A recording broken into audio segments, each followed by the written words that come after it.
What is a landscape maintenance worker's job at an historic site? Their primary responsibility is to protect cultural resources. This would not be the first answer most people would give. However, it is the single most important part of the job. Protecting cultural resources can take the form of maintaining agricultural fields as they historically appeared, carefully trimming vegetation around historic buildings and structures so as not to damage the materials, or applying mulch to protect exposed roots of historic trees. Landscape maintenance workers are also responsible for making the site safe and attractive for visitors. This video will answer the questions: why are historic sites maintained differently than other places? What are some of the effects of poor mowing and string trimming practices? What maintenance practices are appropriate at historic sites? Historic sites reflect a particular time period and cultural use.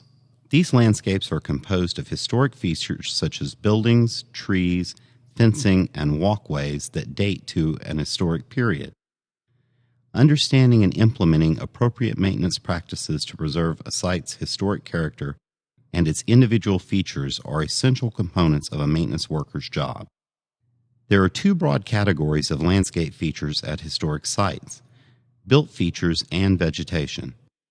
Both are subject to damage due to inappropriate or careless lawn mowing, string trimming, herbicide application, and other maintenance practices. Examples of damage to built features include chips, cracks, dislodged material, scarring from string trimmers, and salt residue. These types of problems are not unique to historic sites. However, the age of historic features makes them more susceptible to damage. Trees can also be damaged from careless lawn mowing and string trimming. Cutting, scratching, removing, or scarring tree bark or roots can result in parts of a tree dying, insect infestation, limb weakness, or disease. Older trees are particularly sensitive to mechanical injuries because they heal slower. The effects of damage on tree health may not be visible immediately, but can impact a tree over time and shorten its life. Loss of a mature tree can significantly alter the character of an historic site. Mowing is one of the most time-consuming maintenance jobs at most historic sites. It can also be one of the most destructive practices if it is not done carefully. There are several ways to avoid contacting structures and trees with lawn care equipment, including creating a non-mow protective perimeter around features, attaching protective bumpers to the lawnmower, raising mower blades to avoid low-lying features, and using smaller machines in small spaces. One way to create a protective perimeter is to use mulch around the base of a tree or in flower beds. Not only will mulch protect these features, it can also inhibit grass and weed growth, help retain moisture, cool soil in summer and keep it warm in winter, and improve soil drainage. Use natural mulch such as shredded wood or pine needles. Select the mulch carefully. Do not use bark or wood chips from diseased trees or mulch from trees that naturally inhibit plant growth such as black walnut. Pine needle mulch is a good choice, but use with caution because it can acidify soil. Do not use mulch that includes weed or grass seeds, as they will grow in the mulched area. Lay the mulch to the drip line of the tree or boundary of large root areas if possible. Mulch should be 2 to 4 inches deep and about 6 inches away from a tree's trunk. The mulch will decompose and will need to be replenished periodically, maybe once a year. If there is too little mulch, usually less than 2 inches, grass and weeds will begin to grow. Avoid creating a mulch volcano, which is a large mound of mulch around the base of a tree. Overmulching may retain too much moisture and cause root rot, stress trunk tissue, which leads to insect and disease problems, prevent water and air from reaching a tree's roots, and create habitat for rodents, which may damage the tree by eating the bark. Mulch should not be applied around the perimeter of an historic structure because the organic material retains moisture and can serve as a food source for termites or other unwanted organisms. Using an herbicide to control weeds at the base of an historic feature will also create a protective perimeter between the feature and a lawnmower. While sometimes a good option, using herbicides can potentially damage built features. Herbicides should not be used to create a protective perimeter around the base of a tree or along exposed tree roots because herbicides can harm trees. Even with careful application, herbicide spray rarely is confined to the intended target. Spray on historic stone and masonry can cause long-term damage to the material. Herbicides contain salts and when absorbed into the stone form crystals that expand. These crystals, called efflorescents, can appear as a powder or white line on the surface of historic materials. Pressure from the growing crystal can physically damage the historic brick and stone. Herbicides applied directly to the ground can also be absorbed by brick and stone. Using herbicides can alter the appearance of a landscape. A typical use is around the base of gravestones in cemeteries. While it may be a time-saving choice compared to weekly string trimming, the results detract from the landscape's historic character.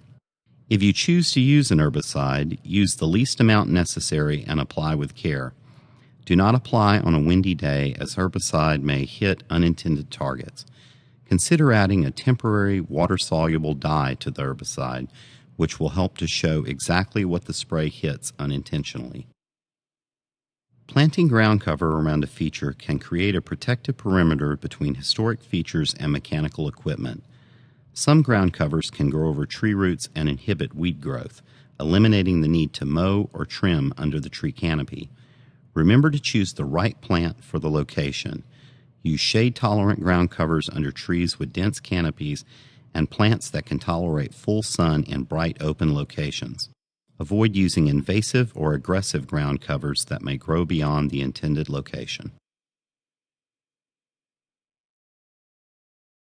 Another way to minimize contact damage between upright historic features and riding mowers is to attach a soft bumper to the mower. Everyday items can be used to create bumpers. Swimming flotation tubes can be cut lengthwise and attached to the mower using zip ties. Other soft materials like pipe insulation and boat dock bumpers can also be used. To make and install a bumper, you will need a few tools. You need the soft bumper material, safety goggles, a drill bit capable of drilling through the metal, zip ties, and a utility knife. First, drill holes through the mower blade cover about 6 to 8 inches apart. Measure the length of the blade cover requiring a bumper and cut the soft bumper material to fit. If the bumper material is not already scored lengthwise, make that cut. Open up the cut and place the soft bumper material around the edge of the blade cover. Secure the bumper in place on the mower with zip ties. Be sure that the bumper does not interfere with wheels or other mechanical parts of the mower. At times, mowing over exposed tree roots or other low-lying features is unavoidable.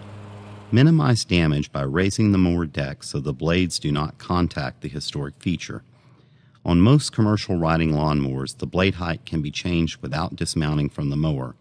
Simply slow down, depress the foot pedal before reaching the low-lying element, slowly pass over the feature, and then lower the blade to the original position. Taking a bit of time to raise the mower deck can prevent damage to a tree, grave marker, or other low-lying historic feature. Large riding mowers are great time-saving machines. Their size, however, may not be compatible with historic landscapes which were originally mowed with smaller push mowers or were trimmed by livestock. For small spaces where contact between a large riding mower and an historic feature is almost certain, using a smaller lawnmower or string trimmer is recommended. Though pushing a smaller mower will take more time, it is easier to avoid hitting, chipping, cracking, or otherwise damaging closely spaced historic elements.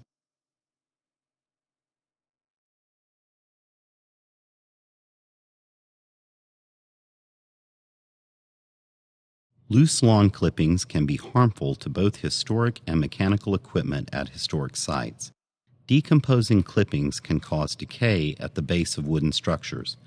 Clippings can interfere with mechanical equipment functions such as air conditioning compressors. When mowing, plan a path so that the lawnmower blows the clippings away from buildings, equipment, and other features. If directing clippings away from historic structures or other sensitive features is unavoidable, Be sure to remove the clippings after mowing by sweeping, raking, or using a blower. Be careful not to remove historic materials such as loose mortar or wood from an historic structure when cleaning up grass clippings. String trimmers are effective for cutting vegetation in areas that mowers cannot reach, but trimmers can easily strike and damage historic features. Scars and scratches on features such as headstones and trees are the most common types of damage. String line comes in a variety of shapes and diameters. A thicker string may last longer, but it can do more damage. We recommend using a round line with a smaller diameter. Thinner string may break more freely, but it will do less damage if it comes in contact with an historic built or vegetative feature. Breaking can also signal that something other than grass or weeds are being hit. Take care when operating a string trimmer to avoid contacting unintended targets. The guard can be used to protect both the operator and the feature from the string line. If the string breaks, take a minute to figure out why. Did the string hit a hard surface? Was there something hidden in the vegetation? Or did it break due to normal wear and tear? Protecting cultural and historic resources is the primary responsibility of maintenance workers at historic sites. Historic buildings, structures, and vegetation at these sites are irreplaceable resources, and great care must be taken when working around them. We hope this video has been helpful by showing landscape maintenance techniques for historic sites.